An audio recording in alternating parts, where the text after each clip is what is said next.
Scrappy people, Tracy Reed here today with day 2 of my Road to Recovery series, where I'm using the Cocoa Daisy from the Garden collection to document my recovery after a diagnosis that I received. Last week, I scrapbooked a photo of me in the hospital bed and some flowers that I had received, and I talked about the fear and pain of that day.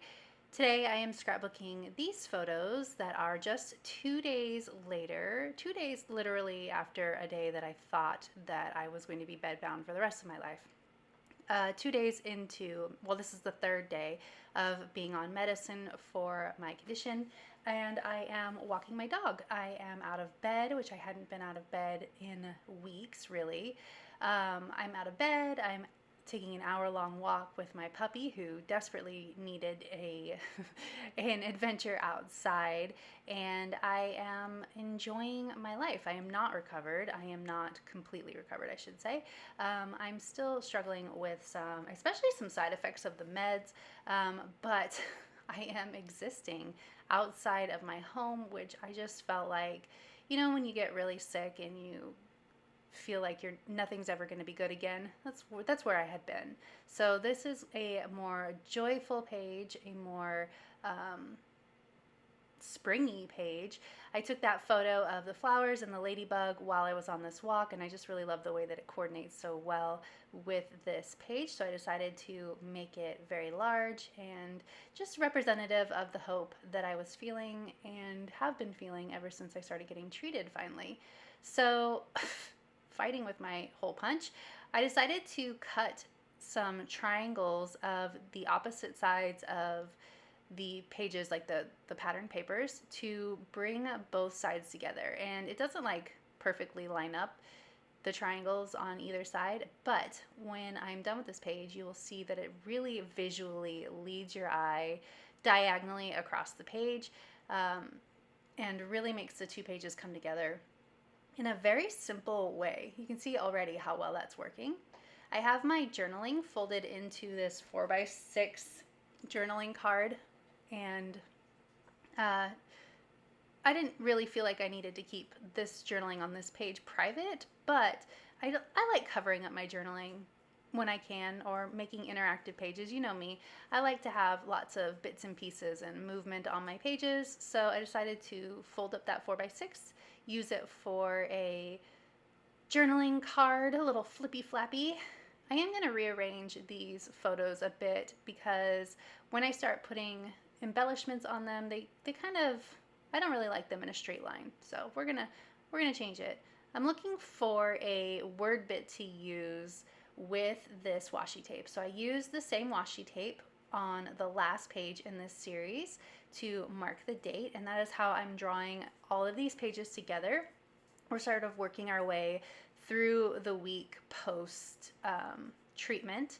So I have Saturday, the last day was Thursday. I have Saturday on this one, and I'm going to use it, but I'm going to take it off for a second while I place this vellum circle so that it says another, or no, a day in the life? Yes, because I used the stamp that says a day in the life on the last page, so I wanted to use this sort of shiny vellum that says a day in the life on this page, sort of as like cohesion, right? It says the same thing as it said on the last page, but also it's shiny instead of black stamping, so it's a little bit more hopeful, a little bit more fun, to reflect the nature of the page. In the middle, I'm going to put more of this, which is a chipboard circle, and then I want to add another chipboard circle. There's a lot of chipboard circles in this kit, so I want to add another one as sort of the tab to flip this page. So obviously on the other side there's like a little bit of a sticky bit overhanging, so I need to cover that up so that it's not sticky. So I'm going to take another chipboard circle, and I'm going to take almost all the chipboard off of it so that it's not doubly thick, and I'm just going to put it on the back side of this circle so that it covers it up. It's also going to be the stripe pattern to bring some more of that cohesion together.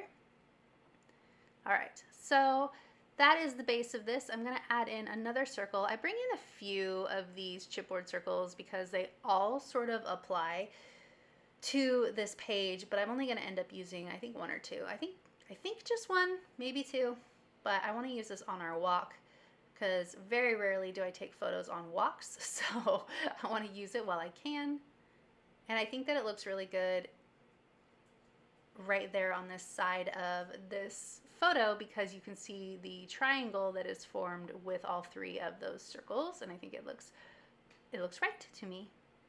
So I'm trying to figure out where to put this washi tape, and I really liked this little by little. I thought it was super appropriate for the page. I'm recovering little by little, but it just didn't look right on the page itself. It was too big, or it was just too much, and in the end, I didn't like the way that it looked more than anything else, so I'm going to take it off. I'm going to rearrange this photo a little bit. Not much. I think I ended up almost putting it exactly back where it was. And see, I really like this little by little. I keep trying to make it work, and then I even reached for the scissors to maybe see if I wanted to make it smaller, but I decided that that wouldn't really work either, so we just took it off, and I'll put something else up there instead. I like the way that it comes out without that. I think the sentiment would have been nice, but here we are. So I'm going to use another one of these vellum circles, and I want to put it at the bottom edge of the page. So I decided to move the photo back down so that it overlaps the photo a little bit. And I want to trim it all off so that there's no circle, it's just a half circle at the bottom of the page. So luckily I have two sheets of these chipboard pieces because I definitely cut it not awesomely the first time around. So then I am going to take it off and recut the whole thing. All right, there we go. Perfect. I need to place this Saturday washi tape to follow the pattern that I started with my last layout. And then I also want to add a word strip like I did with my last layout too. I want to follow that pattern through all of the layouts that I make in this story. So this one says happy life, and I'm going to place this washi tape so it's going off the edge and it's a little bit staggered. Perfect. Now I'm going to move things around a little bit, and yes, I do rip the paper a little bit, no big deal. I'm going to just use some liquid glue to glue it back on, but it doesn't have to be perfect because I am going to cover it up with some embellishments, so I'm just kind of covering my bases here even though I know I'm going to cover it up.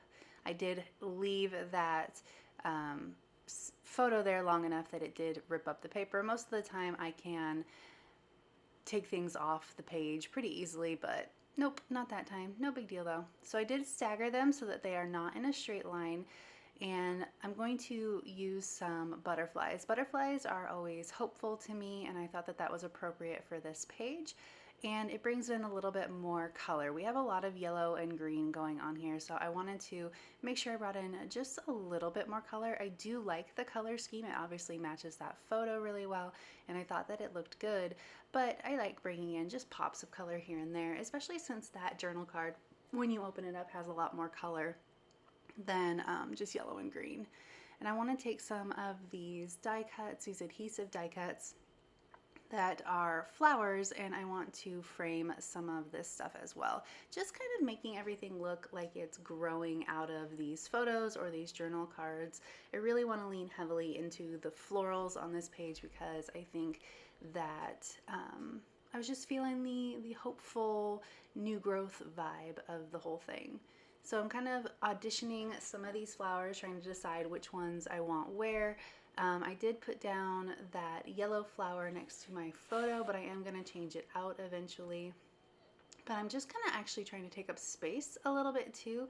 I have some awkward space on the top of this photo now that I've moved it down towards the bottom, and so that large floral cluster really helps to fill in that space. And then I'm also going to add some to the left-hand side here. But I do decide that I think I might like this one somewhere else. I'm just kind of playing around. They are a little bit large for this page, or at least for the way that I've got things set up right now. So I'm just trying to make them work in a way that makes sense visually. And I thought that that looked better. There was more space on the right-hand side of that photo than there was on the left-hand side of these two together. So I just rearranged them. Okay, so I still got some awkward space, so I'm gonna take this sticker here, this one of the clear stickers from from the memory keeping sticker kit, and it says live life in full bloom, and I'm gonna kind of nest it in between these leaves on this flower. I still feel like there's some weird awkward space at the top of this page, but we're gonna make it work. And of course, a little smaller butterfly. Found the one tiny butterfly that I could.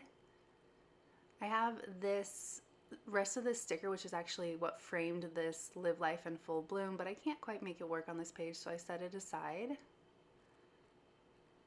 And then I decide that I want to bring in some of these black and white flowers too, and I think that that really makes this page come together and make a lot of sense visually. I thought that maybe there was just too much color going on at some point, just too much yellow, and it was a bit overwhelming to me. So I decided that these black and white stickers really look great, and that one was just too much.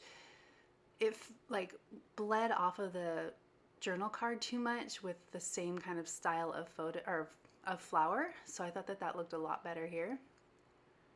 Yeah, that looks good. So I'm going to trim off this stem that's kind of hanging out underneath the butterfly. And I wanted another circle. I'm really leaning into the circle embellishments on this page too. There's a lot of chipboard pieces in this kit that are circular, so I wanted to use a bunch of them. And then I decided to fill up the rest of the space with these stamped flower blooms. And I thought that that really worked well for the visuals on this page and helped fill in the last of the space that was a little bit awkward. But that is really the way that I ended this page. I thought it looked really good. And if you enjoyed this video, I'd love it if you give it a thumbs up. If you're new here, go ahead and subscribe. I would love to have you. If you don't already, you can follow me over on Instagram. I'm at Tracy M. Reed. I'd love to see you over there as well. And I will see you next time. Thank you.